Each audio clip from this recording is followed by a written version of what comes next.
মুখেৰে ক'ব বিচাৰিছো যে আমি এটা সময়ত আমি লখিমপুৰ জিলা প্ৰতিটো দল সংগঠন লগ হৈ আমি লখিমপুৰবাসী ৰাইজৰ স্বতঃস্ফূৰ্ত সহায়ত আমি বৃহৎ নদীবান্ধৰ বিৰুদ্ধে আন্দোলন সাব্যস্ত কৰিছিলো আৰু সেই আমি সফল হৈছিলো আৰু সেই NSPC যি বৃহৎ যন্ত্ৰাংশ সেই যন্ত্ৰাংশ লখিমপুৰ চৰকাৰী উচ্চতৰ মাধ্যমিক বিদ্যালয় খেলপথাৰত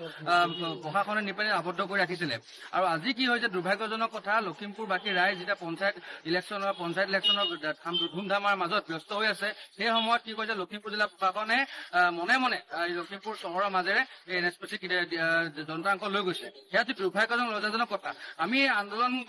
আন্দোলন কৰিছিলো আমাৰ যে প্ৰতিবাদৰ ভাষা সেই ভাষাৰ মধ্যে চৰকাৰখনে বুজি নাপায় সেই কথাষাৰ স্পষ্টভাৱে প্ৰমাণ হৈ পৰিছে তাতকৈ দুৰ্ভাগ্যজনক কথা হ'ল সেই সময়ত আন্দোলন কৰা অন্যতম অখিল গগৈ ডাঙৰীয়া ৰণোজ পেগু ডাঙৰীয়া ভুৱন পেগু ডাঙৰীয়া কিন্তু আজি সম্পূৰ্ণ নীৰৱ আৰু নিশ্চয় ভূমিকা পালন কৰি আছে তেখেতসকলে আন্দোলন কৰি পেলাই আজি মন্ত্ৰী বিধায়ক হ'ল কিন্তু ৰাইজৰ সমস্যাসমূহ কিন্তু সমাধান কৰিবলৈ তেখেত সফল নহ'ল সেয়ে আমি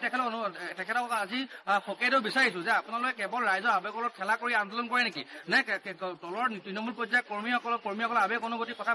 মূল্যহীন কৰি আপোনালোকে আন্দোলন কৰে আজি কমচে কম আপোনালোকে বৃহৎ নদীবান্ধৰ বিৰুদ্ধে এষাৰ মাত মাতিবলৈ আপোনালোকৰ সময় নাই নিৰ্বাচনৰ নিজৰ ন্যায্য স্বাৰ্থৰ কাৰণে আপোনালোক ব্যস্ত হৈ আছে অতি দুৰ্ভাগ্যজনক লজ্জাজনক কথা সেয়ে আমি এটা কথা স্পষ্টকৈ অসম চৰকাৰক জনাব বিচাৰিছো আপোনালোকেও এক মিছা প্ৰলোভনে ৰাইজক বিভ্ৰান্তি কৰি NSPC বন্ধ কৰিম বুলি আপোনালোকে সেই সময়ত ৰাজনাথ সিঙৰ যেনেদৰে আপোনালোকৰ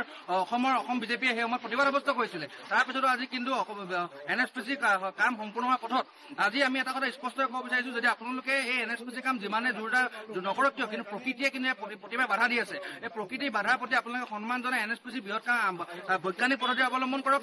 অন্যথা কিন্তু NSPC বৃহৎ নিৰ্মাণ কাম বন্ধ কৰক কিন্তু নহ'লে কিন্তু লখিমপুৰ মাজুলী ধেমাজিলৈ এক অশনি সংকেত নমাই আনিব এই জলবোমা সদৃশ হৈ কিন্তু লখিমপুৰ ধেমাজি